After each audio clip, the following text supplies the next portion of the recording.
Qu'est-ce qu'un gruppetto au piano? Comment cela se joue-t-il? C'est ce qu'on va voir dans cette vidéo. On se retrouve juste après ça. Bonjour, je suis Ludo, fondateur du site lesfoudupiano.fr et on va voir ce qu'est un gruppetto. Nous avions déjà vu le mordant, aujourd'hui nous allons voir un autre ornement, le gruppetto. Un gruppetto consiste à jouer la note au-dessus et la note en dessous. Cela forme un petit motif. Sur une partition, cela s'écrit comme cela. Vous constatez qu'il y a deux symboles pour deux gruppetti différents. En fait, ils utilisent les mêmes notes, mais dans un ordre différent. Commençons par le premier. Il s'agit du gruppetto supérieur. Il s'agit de jouer la note au-dessus de celle indiquée sur la partition, puis la note principale, et ensuite la note juste en dessous, et enfin de revenir sur la note principale. Vous utiliserez les notes de la gamme dans laquelle vous êtes. Ainsi, dans notre exemple, il faut jouer un gruppetto sur le Do. On prend la note au-dessus, c'est-à-dire le Ré, puis le Do, puis la note en dessous, c'est-à-dire le Si, et on revient sur le Do. Et on joue cela très rapidement. On appelle également ce motif une broderie. Pour le gruppetto supérieur, si j'ai un Do comme note écrite, je vais prendre la note juste au-dessus, donc Ré. Je reprends la note de départ, je vais prendre la note en dessous, le Si, et je remonte sur le Do.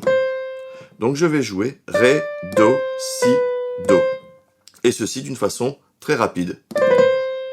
Je refais.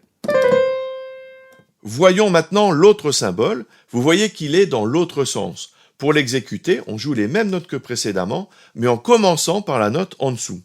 Cela donne donc, dans notre exemple, Si, qui est en dessous du Do, Do, Ré, Do, à jouer rapidement. Pour distinguer les deux symboles, vous regardez leur sens.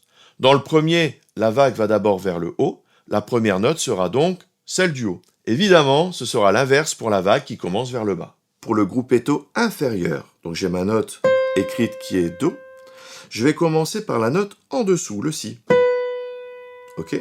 Je reviens sur le Do, et maintenant je vais prendre la note au-dessus, le Ré, pour finir sur le Do. Ce qui va me donner Si, Do, Ré, Do. À faire encore une fois d'une façon rapide. Voyons le même exemple, mais dans une autre tonalité. Nous étions en Do majeur, donc il n'y avait aucune altération à la clé. Prenons maintenant cette autre tonalité avec 4 bémols à la clé, Si, Mi, La et Ré. Je reviens sur mon gruppetto. Nous avions tout à l'heure en gruppetto supérieur Ré, Do, Si, Do, sauf qu'ici, le Ré est un Ré bémol. Ré, Do, et le Si devient Si bémol, Do. D'accord? Donc évidemment, je ne vais pas prendre le même doigté que tout à l'heure, sinon je vais me casser la figure. Donc on va faire Ré bémol, Do, Si bémol, Do. Vous avez vu? En gruppetto inférieur, ça va être l'inverse. Je vais commencer par le Si bémol, Do, Ré bémol, Do. J'insiste et je le répète, vous devez connaître la tonalité dans laquelle vous jouez. Vous avez ici encore une fois un exemple concret, c'est super important. Il est possible de jouer un gruppetto avec une note ou deux notes qui n'appartiennent pas forcément à la tonalité. Dans ce cas, on parle de gruppetto altéré. Il se note ainsi. Dans ce cas, il suffit de suivre l'altération indiquée. L'altération du haut s'applique à la note du haut et celle du bas, eh bien à la note du bas. Pour cette série de gruppetti, on a un Si bémol à la clé. On va chercher les notes qu'il faut. Donc pour le premier, j'ai donc une altération, un dièse sur la note du dessus. Donc j'ai Do, eh bien je vais prendre, j'avais un Ré, et bien à la place du Ré, je vais faire un Ré dièse. Ré, Do, Si bémol puisqu'il est à la clé, et Do. Ça va donner... Pour le suivant, on a donc Do, avec un Ré, mais le Ré est bémol, donc ce sera un Ré bémol. Le Si bémol est à la clé, donc on reste sur un Si bémol. Ça va donner Ré bémol, Do, Si bémol, Do. Pour le troisième, la note est un La. Ok?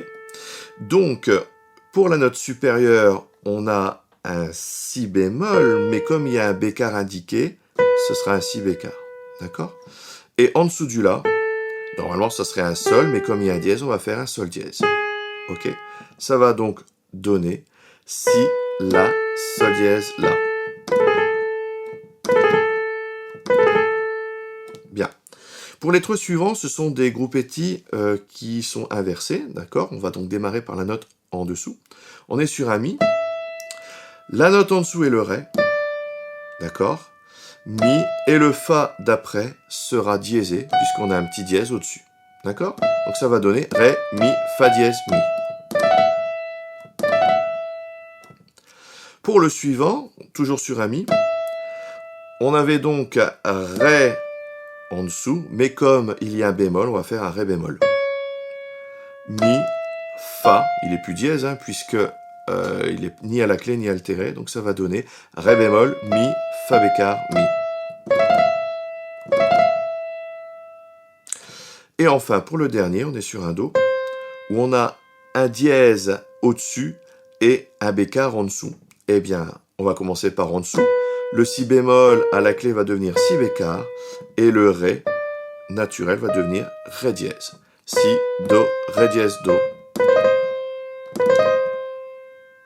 Voyons maintenant une autre notation. Il s'agit d'utiliser les petites notes pour écrire le gruppetto. L'avantage de cette écriture est qu'il n'y a plus de doute sur la note à jouer lorsqu'il y a une altération. Dans ce cas, la note altérée est précisée directement et c'est un sacré avantage. Voyons encore un autre cas. Il s'agit d'un gruppetto entre deux notes. Commençons par deux notes identiques. Alors on va donc jouer ce gruppetto, do, et ensuite on va faire ré, do, si, do. Do, voilà, do, ré, do, si, do. Le suivant, donc on a un do, gruppetto et un la, ça va donc donner do, ré, do, si, do, la.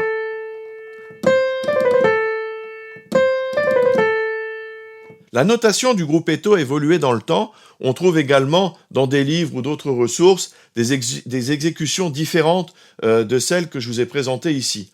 Heureusement, à l'heure actuelle, on utilise en général l'écriture avec les petites notes. Cela facilite grandement la compréhension.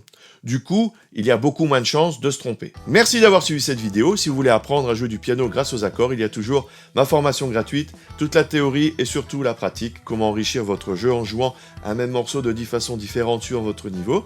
Pour recevoir les guides et les vidéos, vous cliquez sur le lien dans la description. N'oubliez pas le petit bouton j'aime, l'abonnement, la petite cloche juste en dessous. Merci et à tout de suite dans les vidéos bonus. Salut!